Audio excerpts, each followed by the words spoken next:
जी हाँ, जैसे कि आप लोग जानते हैं कि पूरे बिहार में पिछले 5 महीना से संकल्प यात्रा निकला हुआ है।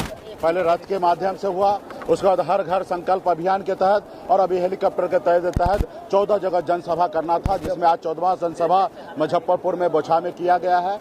समाज को एकत्रित करने के लिए, जागरूक करने के लिए हम लोग ये कार्यक्रम कर रहे हैं कि आने वाला समय में 2024 का चुनाव है। मोदी जी को प्रधानमंत्री बनना है, विपक्ष में राहुल गांधी जी को प्रधानमंत्री बनना है, हमें प्रधानमंत्री नहीं बनना है। ये लड़ाई है निषाद समाज को आरक्षण मिले।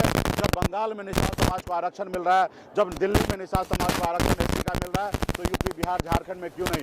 जब देश एक है, संविधान एक है, देश के प्रधानमंत्री एक है, देश के गृह मंत्री एक है, तो फिर मेरे साथ भेदभाव क्यों हो रहा है? तो इसके लिए हम लोग जागरूक कर रहे हैं समाज को। और आपने देखा कि हजारों की संख्या में मुजफ्फरपुर में माता, बहन, नौजवान साथी, सम्मानित गार्जियन सभी लोगों ने एक सुर में हाथ में गंगा जल लेकर बाबा केवल महाराज को साक्षी मानकर संकल्प ले लिया है कि हम अपना वोट को नहीं बेचेंगे, अपना वोट अपने नेता, अपने पार्टी के कहने से गिराएंगे और आने वाला समय में हम एक रोटी कम खाएंगे, लेकिन अपने बच्चे को पढ़ाएंगे, सिखाएंगे, समाज में भाईचारा लाएंगे, समाज में सबको शिक्षित करेंगे और समाज में एकता के साथ अपने हक अधिकार के लिए अपने पार्टी के वीआईपी पार्टी के साथ खड़ा रहकर मजबूती से लड़ाई लड़ेंगे। ऐसे तो हमेशा मुजफ्फरपुर में हमेशा हमें लोगों ने मदद किया और इस मुकाम तक पहुंचाया।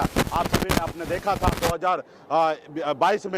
2022 में जब बोछा में लोगों ने ज़बरदस्ती अपना प्रत्याशी दे दिया, तो हमने भी मैदान में चुनाव लड़ने के लिए निर्णय ले लिया और हम लोगों ने यहाँ पे चुनाव लड़ा। भले हम चुनाव हार गए, लेकिन हमने अपनी ताकत का एहसास पूरे बिहार ही नहीं पूरे देश को दिखा दिया कि निषाद का बेटा जहाँ है वहीं पे वोट है। अकेले अपने दम पर हमने 30,000 वोट ला के दिखा दिया और एक तरफ एनडीए गठबंधन ने 4 पार्टी मिलाकर 45,000 वोट लाया। 2 सीट हम 2020 में 12,000 वोट से जीते थे, वही सीट को भाजपा को 37,000 वोट से हारना पड़ा। ये बात सिद्ध हो गया कि बिहार में वीआईपी पार्टी कितना मजबूत है, जनाधार है। तो आने वाला समय में 2024 का चुनाव है, हमारी लड़ाई है कि आरक्षण चाहिए। ये काम मोदी जी का है। मोदी जी आरक्षण दे देंगे तो निश्चित तौर पे सही है, नहीं देंगे तो आने वाला समय में यही समाज जो है उनको वोट से बहिष्कार करेगा और आने वाला समय में हम लोग लड़ाई लड़कर ऐसे चाहेंगे जो सरकार हमारा काम नहीं कर सके, ऐसे सरकार को बदलने का काम करेंगे साथियों। तो आने वाला समय में 24 के लिए गठबंधन होगा। अभी हम लोग बहुत जल्दी निर्णय लेंगे, आप सभी को जानकारी देंगे।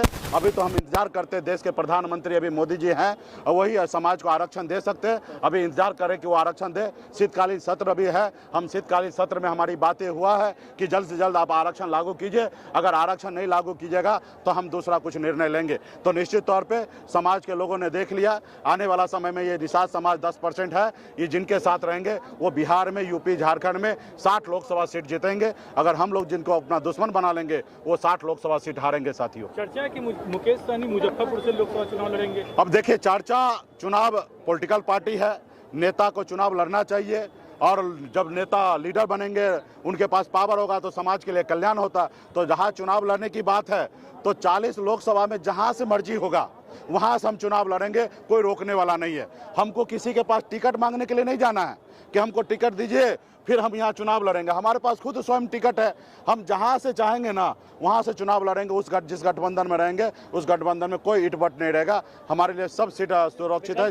सिर्फ जनरल सीट जो है सुरक्षित सीट पर निश्चित तौर पे हम नहीं लड़ सकते हैं जब तक हमें आरक्षण नहीं मिलता है। और जितना भी जनरल सीट है बिहार में वो सब सीट पर जहां चाहेंगे वहां से हम चुनाव लड़ेंगे। हमें किसी के पास कितने सीट के दावे वो सभी आएगा। हमारा तो पहले आरक्षण की लड़ाई है। आरक्षण अगर मिल जाए तो अच्छी बात है, फिर सीट का कोई मायने नहीं रखता है। और जब सीट की बात आएगा तो निश्चित तौर पर इतना सीट लड़ेंगे कि हमारी पार्टी ने दिखा दिया बिहार में हमारे पास जनाधार क्या है। और जब जनाधार की बात होता है उसी का अनुकूल गठबंधन में हिस्सा मिलता है। तो आज की तारीख में बिहार में किसी पार्टी से कम हमारी वीआईपी पार्टी नहीं है और आने वाला समय में मजबूती हम लोग अच्छे सीट पर लड़ेंगे साथियों। बहुत बहुत धन्यवाद।